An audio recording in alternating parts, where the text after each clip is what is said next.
Now, looking forward at Catalyst, look, I think that each public announcement, each public commitment is one more catalyst to the next. So, I made my announcement corporately, the first one, and that got some people's attention. They said, well, I mean, that's something. But by the way, you can see this on Twitter. MicroStrategy said, we're considering Bitcoin and silver and gold and stocks and bonds. I love the Bitcoiners. I love crypto Twitter, because you know what happened when we put that out there?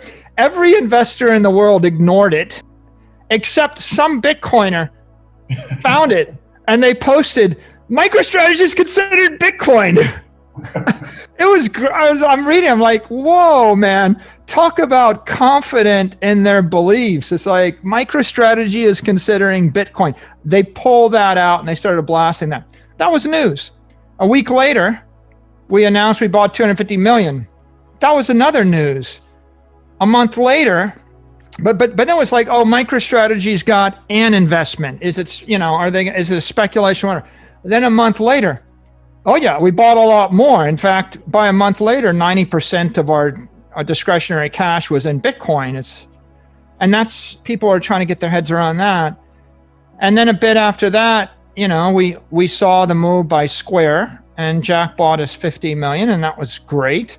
And then we saw Stone Ridge, and I think that was great. Where Ross, and by the way, Ross said, it's in our treasury.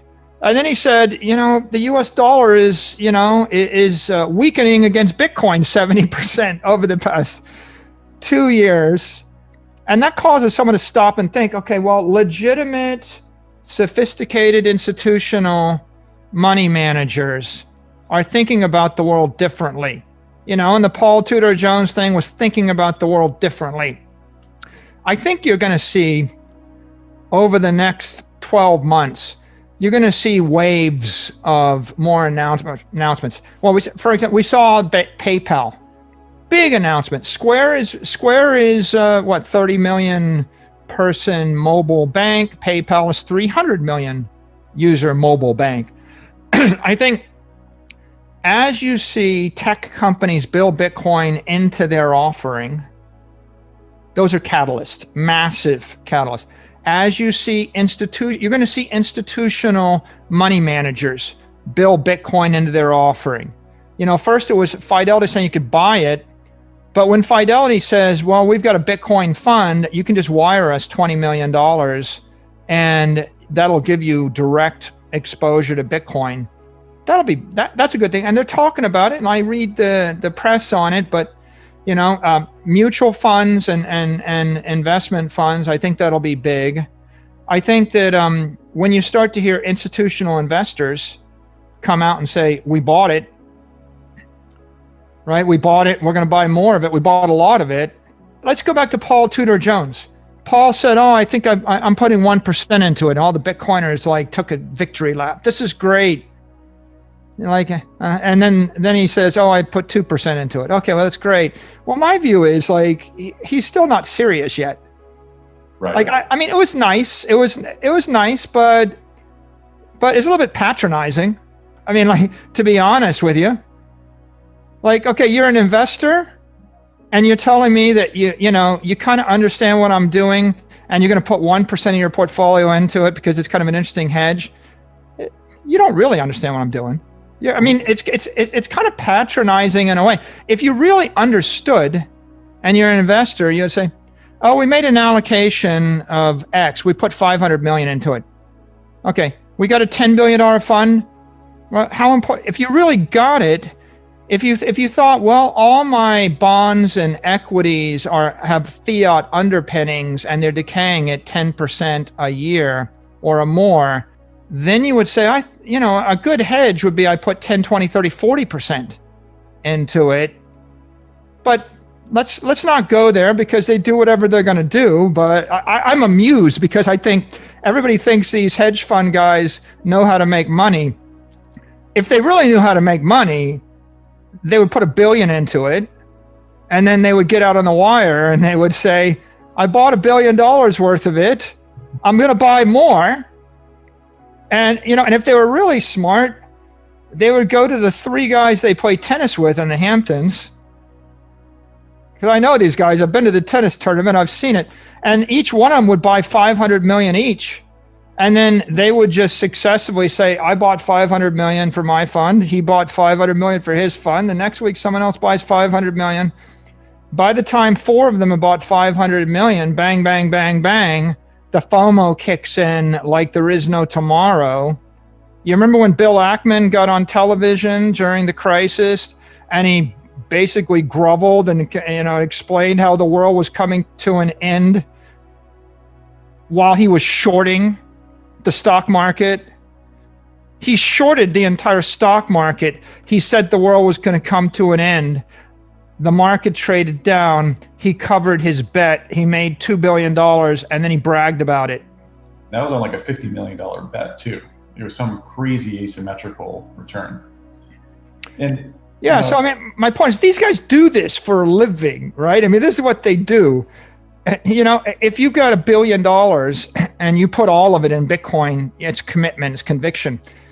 When you've got $10 billion and you put 500 million into Bitcoin, it's just a day's work. I mean, that was the idea this month. I mean, Ray Dalio's of the world, that's just kind of what you would do just to entertain yourself, or George Soros if they got interested. So I think that the guys that move next, that have the easiest possible decision-making process, the least to lose, the most to gain, are guys that are just running huge amounts of fast money in these hedge funds that are just looking for their next idea.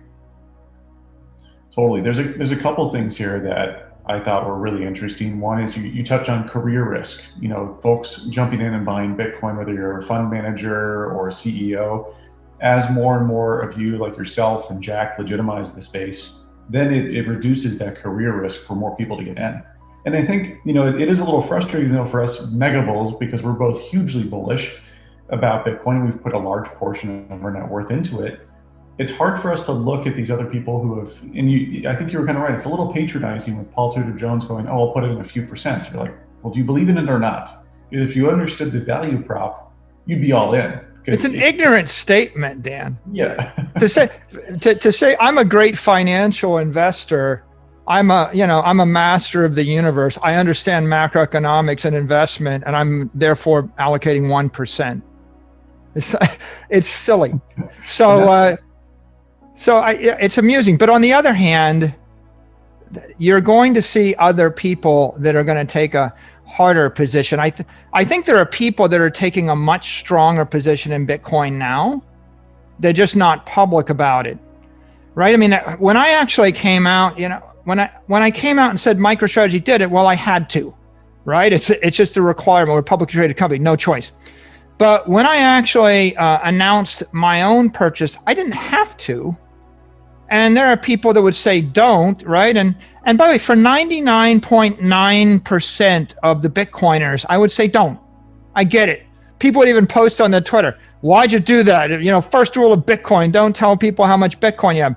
I'm like, that's true for 50 million people, but we need 10 people. We need to have 10 people that will say, I bought it. I'm not ashamed of it. I'm going to buy more. And you can too. In fact, not only can you, you probably should. You might want to get some in case it catches on. So at the point that I do it, if Jack Dorsey does it, if Mark Zuckerberg does it, if Jeff Bezos does it, if some random billionaire playing tennis in the Hamptons does it, if a Bill Ackman does it, when a Paul Tudor Jones does it, if Paul Tudor Jones really wants to do something good for his position in Bitcoin, there could be no more accretive thing he could possibly do than to be honest and say, I bought 400 million of it and I'm going to buy more.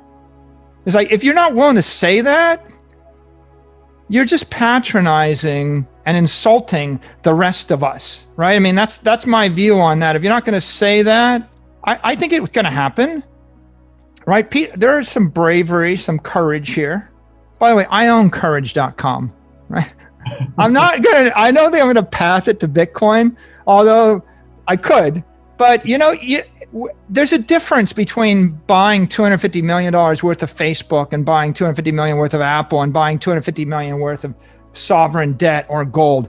These things are traditional, conventional asset classes that everybody understands.